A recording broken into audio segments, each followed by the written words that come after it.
Sumatera Express Group menggelar pameran bertajuk Palembang Auto Show Sumek 2018 yang dilaksanakan di Atrium OPI Mall Palembang. Palembang Auto Show Sumek 2018 ini diikuti 35 stand, diantaranya dari perusahaan mobil di kota Palembang, asuransi, hingga menyiapkan stand SIM keliling. Pada kesempatan ini, Gubernur Sumsel Herman Deru membuka secara resmi pagelaran Auto Show Sumek 2018. Dengan konsep yang sederhana, namun pameran Auto Show ini diharapkan dapat menambah antusias dari para produsen mobil yang ada di kota Palembang.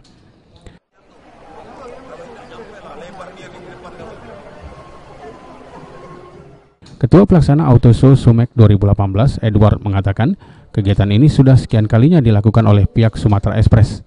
Namun, kali pertama dilaksanakan di mal di kota Palembang. Hal ini dilakukan untuk menarik minat dari produsen mobil yang ada di kota Palembang. Peminat sendiri untuk Auto Show di kota Palembang seperti apa?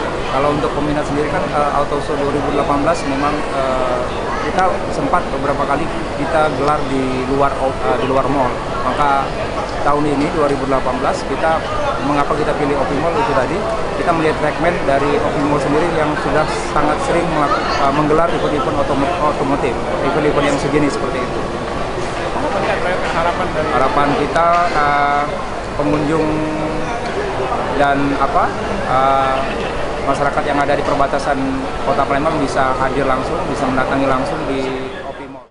Gubernur Sumsel Herman Deru sangat antusias dengan pameran Auto Show yang dilaksanakan oleh pihak Sumek. Diharapkan hal ini untuk mengenalkan brand mobil yang dipasarkan. Diharapkan ke depan bukan hanya pameran mobil di kota Palembang, namun juga ada terobosan baru dengan menonjolkan aset alam yang ada di Sumsel.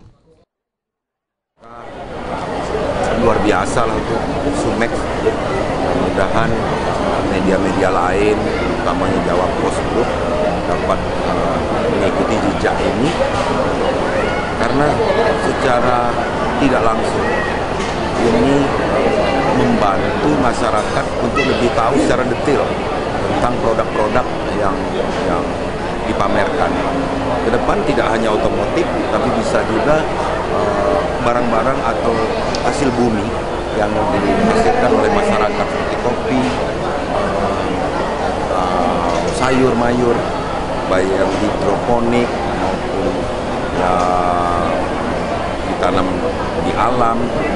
Saya minta Sumek juga menjadi salah satu media yang mempelopori. Ade Sunandar, PAL TV.